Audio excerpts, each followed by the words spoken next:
Welcome back again. You're still watching us here on the Daily Debate. As I said earlier, we're going to be talking about the Egyptian-mediated efforts for reconciliation between both Palestinian factions, Hamas and Fatah. And I'd like to start with you, Mr. Nabil, now this is another round of talks going on, mediated by Egypt, between Fatah and Hamas. If I were to ask you, where is this negotiations going on so far? What can you tell me? Yeah, it's very complicated. It's not easy because of many reasons. For example, there is, don't forget, the Israeli element in this affair, because Israel will not be happy if we succeeded in achieving this reconciliation. We as Egypt, you mean? Yes. So, the most difficult problem in the talks among the two sides, the Palestinian sides, was the idea of the long-term truce with Israel. Why it is very complicated and difficult? Because the Palestinian Authority considered all the time that this affair, this point, means that you are bypassing the Palestinian Authority. Because if you want to make an agreement with Israel, it must be done with Ramallah, not with Gaza. Definitely. So, at the same time, some Palestinian observers consider that if you make a long-term truce with Israel, it means that Israel will be happy, will benefit from this truce, because no troubles at all, everything is calm, as Netanyahu demanded before. Calm in terms of calm. That's all. Right. What about the Palestinian patriotic demands? What about the Palestinian state? What about the evacuation of the Israeli occupying troops? Nothing. So, Egypt made a very important suggestion very recently. Because since Egypt knew that the Palestinian Authority is not in favor of this long-term truce, the new Egyptian proposal is to make a short-term truce, 6 months is only, to be extended in case the reconciliation takes place, is done.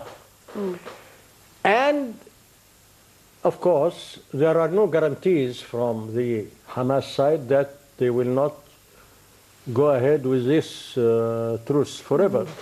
But since Egypt is here as an observer and following the whole negotiations, it will help that not to marginalize the Palestinian Authority in Ramallah, because this is the legitimate Palestinian leadership. Exactly. At the same time, you will gain something to end this Israeli economic blockade to Gaza Strip. And there, as you know, the conditions of life are deteriorating there inside Gaza. We're talking about so the they are in need of more than 1.5 million Palestinians who are in the Gaza itself. That's right. Yes, well, I would like to ask you, Dr. Cherif, and we will get back to how complicated the situation is in Palestine for the Palestinian people. But noting back and commenting on what Mr. Nabil said concerning that now they're more in favor, all parties involved, whether it's Egypt as a mediator or Hamas and Fatah, for a short-term truce. And we're talking about a 6 months, as Mr. Nabil called. Now, in order for this truce to happen before reconciliation, it consists of certain demands that both parties need to agree for. What is your take on these kind of commitments between both factions? First of all, if we want to tackle this problem in a realistic way, we have to know that the leadership in Gaza right now has to make its own decisions when they start talking about the truth. And I mean by that, Egypt never wasted a moment to protect the civilians in Gaza. And we urge all the parties there to be, because there are several factions in Gaza, to unite, whether the Jihad Islami or the Hamas. But the most critical problem that I can see now that has to be dealt inside Hamas is the influence that comes from outside. And I mean by that countries like Qatar and Turkey.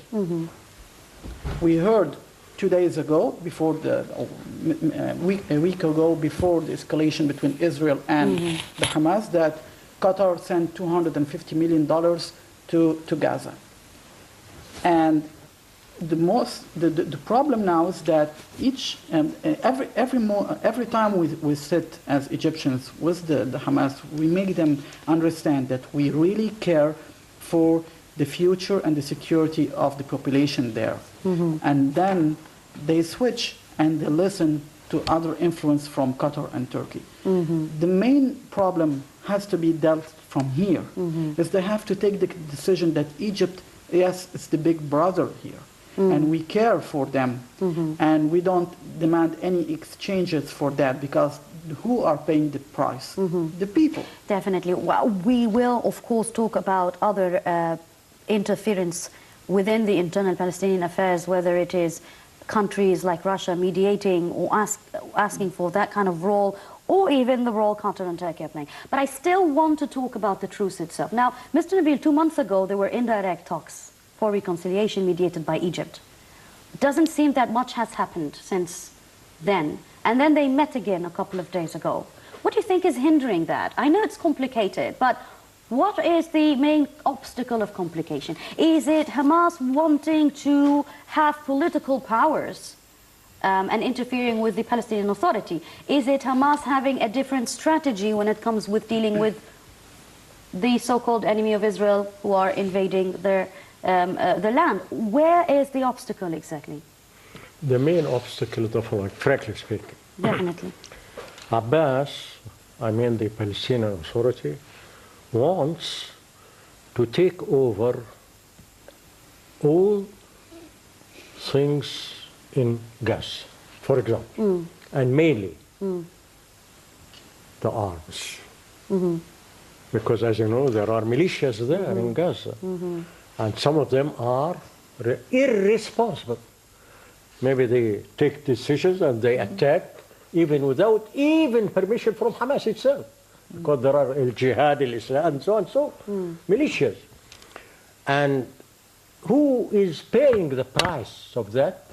The civilians, the simple folks in Gaza. They die in Israeli attacks. At the same time, Hamas and their allies or followers in Gaza are trying to convince their people that if they be under the control of Abbas, he will take their arms and give them to Israel. Of course, they are trying to distort Abbas, distort his attitude concerning even the Palestinian cause.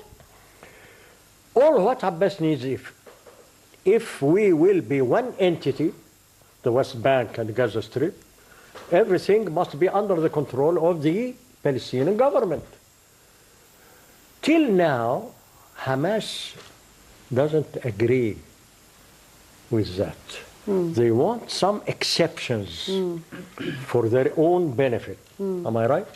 So, the problem is that either you will have one entity or the split will continue and no real reconciliation. Now that we see what the main obstacle is like, Dr. Cherif, what do you think are the kind of compromises that Hamas is willing to undertake and have Fatah willing to accept for this truth to actually exist and take place? And also from there, I want to ask both of you gentlemen, can we actually say that due to the fact of the factions not reconciling together, that the peace process is actually being hindered by them? And that's why we're not moving forward anywhere. What's your first take on that? First of all, as Mr. Nabil said, about for example, the Jihad Islami. This is an important example. You know, we all know that Iran is financing the Jihad Islami. So you have three parties now. The problem in Gaza is the factions, and they have arms, and then there is one entity governing them. It's the Hamas movement.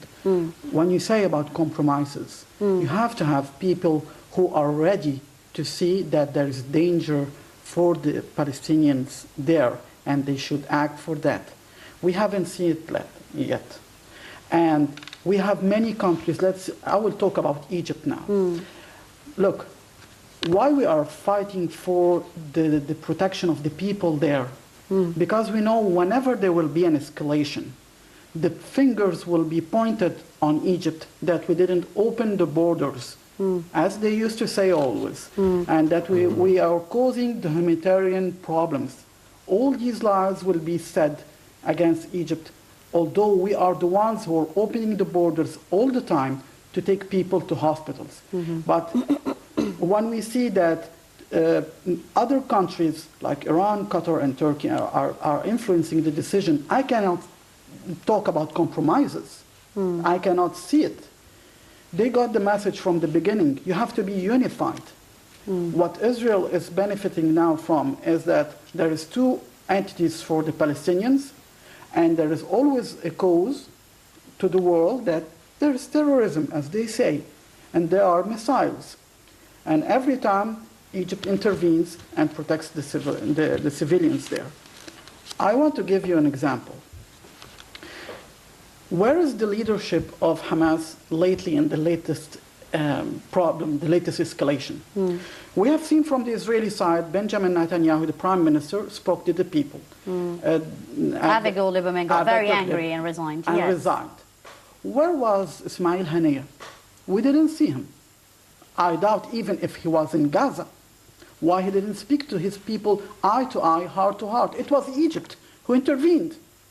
It was us who said we have to come. Does that actually, sort of confirm your idea, Mr. Nabil, that they are not unified within themselves as Hamas and all the other factions, and possibly decisions subhazzardly of missiles going here and there without really the leadership being aware of, is provoking Israel, who everybody knows is more powerful and advanced with their weaponry, and don't care how much Palestinian lives will be lost. So with Egypt intervening, now we do understand that for Egypt this is not just a reconciliation process, this is a cause.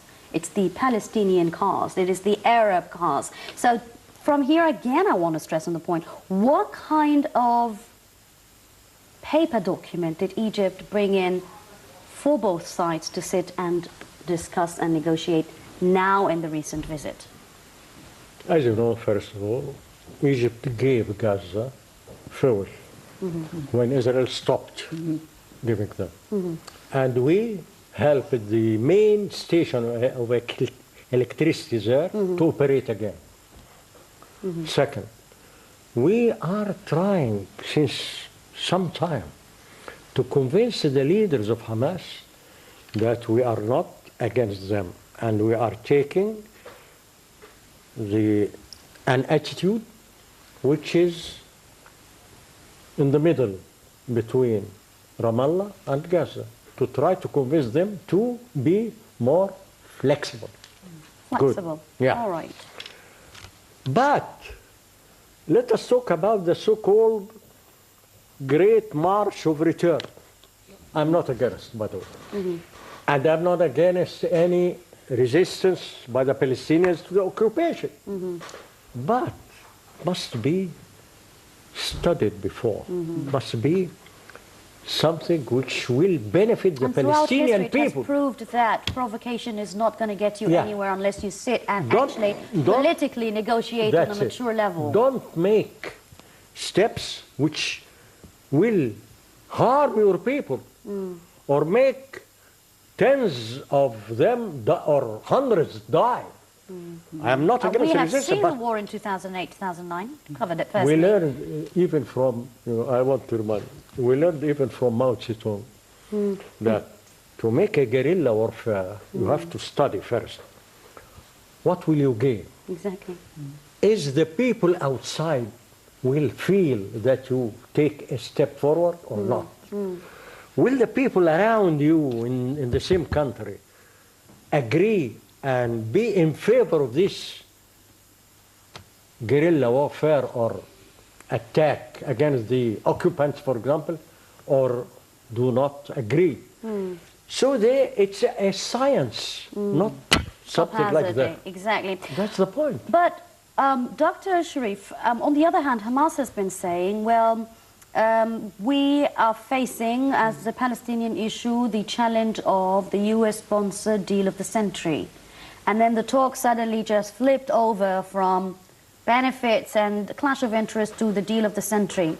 And then it got analysts and other people who are think tankers wonder, well, is it the deal of the century? Because I don't understand. If it is the deal of the century, then you should be unified. But then again, you know, you're not unified. So is that true? What are your takes on the statements by Hamas?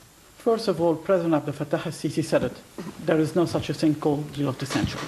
It's just propaganda that was meant to destabilize all the efforts to intermediate for peace. If you look at the people who are talking about deal of the century, they are trying to point the fingers to Egypt, Saudi Arabia, and Jordan as they are betraying the national cause of the Palestinian problem. That's not true. The deal is the peace deal that Egypt is trying to make it clear to all the parties that, including Israel. Of course. Since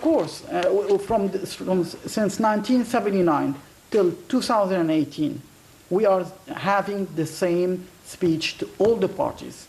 You would not live in peace until you agree to sit down. Pardon me again, from what year to what year did you just know? Since the Camp David Accords. Oh, right, okay. Because as far as I remember, back in 2006, I've been talking about the same process of reconciliation that never really existed. No, I'm talking about Egypt's stance for peace.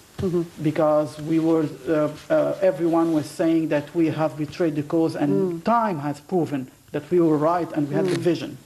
So what's taking place now is that we are trying to tell the Palestinians that you won't be able to achieve anything. You're losing time until you be united. You have to sit on one government, in one cabinet, and talk with the Israelis. Then you will have the possibility to negotiate and have compromises. This is point number one. Point number two is that Hamas, when they had the March of Return, look how many people were killed. And the first time it took place, and there were plenty of casualties among the Palestinians, Egypt told the Hamas leadership, why you're doing that to your people? You have fighters and everything. Whether you go to fight or whether you leave the civilians alone, but you're pushing the civilians to the fence. On the front line. Of course. And then children and women are being shot dead. Of course, you're provoking things. So what are you trying to do? And it goes back again to the phenomena that Mr. Nabil spoke about, which is you have two options of thinking, will you gain something or not when you think of something. I still want to also ask you about the deal of the century, because around 2 years ago, there was this huge talk and propaganda about a summit that was going to bring together the leaders of Israel, Jordan, Egypt, Palestine, and the US to talk about the peace process. And then it was called off. And from there, people started saying, well, there is the conspiracy of the deal of the century. Now that Dr. Cherif assured, speaking on the behalf of Egypt's statements, that there is nothing called the deal of the century, then where is Hamas getting this from? The latest news is that Was that exclusive to 98? Mr. Trump will declare it in the beginning of next year. But in any case, either there are the deal of the century or there is nothing like that, I believe. And that's very important in our discussion now. We are now discussing the split among the Palestinians since 11 years till now. Exactly. So that's why I said 2006. You remember? Yes, of course I remember. Till now. Yeah. 11 years. So it harmed the Palestinian cause. Now, if I want to answer your question, it means that The problem now is that the Palestinian leaderships, either in Ramallah or Gaza, must come to the conclusion that this is the most difficult period for the Palestinian cause from 48 till now, 1948 till now. Why? I read recently a very important article published in the newspaper Haaretz, the Israeli one. And they usually publish very, very important pieces of They articles. are rejoicing. Why? Because they consider that the world, the nations, the states in general, lost interest in the Palestinian cause. They are starting to talk about Iran. And then the Arab Spring came, so the Arabs are not, they're busy with their own internal about affairs. the differences between Gulf states, something like that. If they have a sense of responsibility, they must take care that they will lose their cause. Because now they are not only divided, but at the same time, let us speak more frankly. There are some states in the world who forgot what we call the Arab Initiative of Peace. Oh, yes. You remember? Of course. Number the one. Arab League, actually Saudi Arabia sponsored Number one, that. withdrawal. Number two, normalization With between Israel. us and Israel. Now, normalization only before any sort of...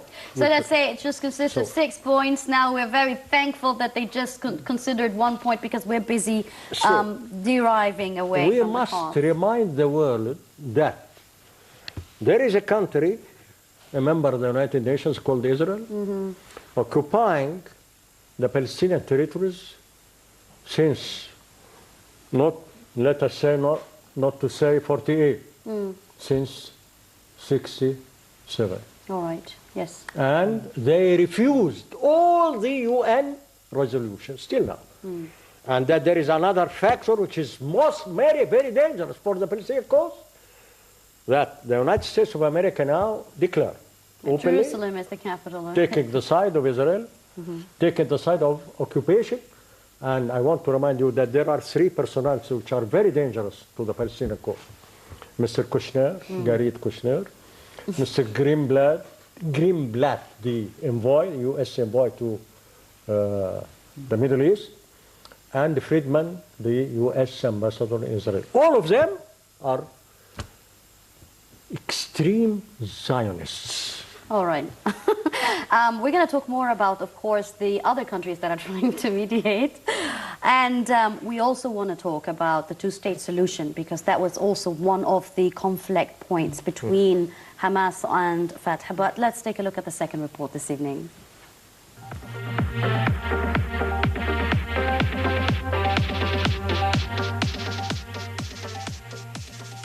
A delegation from the Palestinian faction Fatah has returned to Ramallah to confer with Palestinian President Mahmoud Abbas after meeting with Egyptian officials in Cairo. A Fatah spokesman said that delegation members had spoken with Egyptian officials in Cairo, who had also briefed them on the results of recently concluded Hamas-Egypt talks. The delegation did not provide further details regarding the nature of the delegation's discussions in Cairo. The Fatah delegation arrived in the Egyptian capital late Sunday with the ostensibly aimed at discussing the founding Hamas-Fatah reconciliation process with Egyptian officials. The delegation included members of Fatah influential Central Committee, including Azzam al-Ahmad, Hussein al-Sheikh, and Majid Faraj. Last week, members of Hamas delegation made a similar visit to Cairo, where they too conferred with Egyptian officials. Fatah and Hamas signed a reconciliation deal last year, but its terms were never implemented due to deep-seated differences between the two factions. Leadership of President Abdel Fattah al-Sisi. Success stories all over Egypt. مصر في انتظار المزيد من العمل والإنتاج. New Suez Canal. Developing Sinai. Building on our strength. القوات المسلحة مسؤولة عن الأمن القومي لمصر.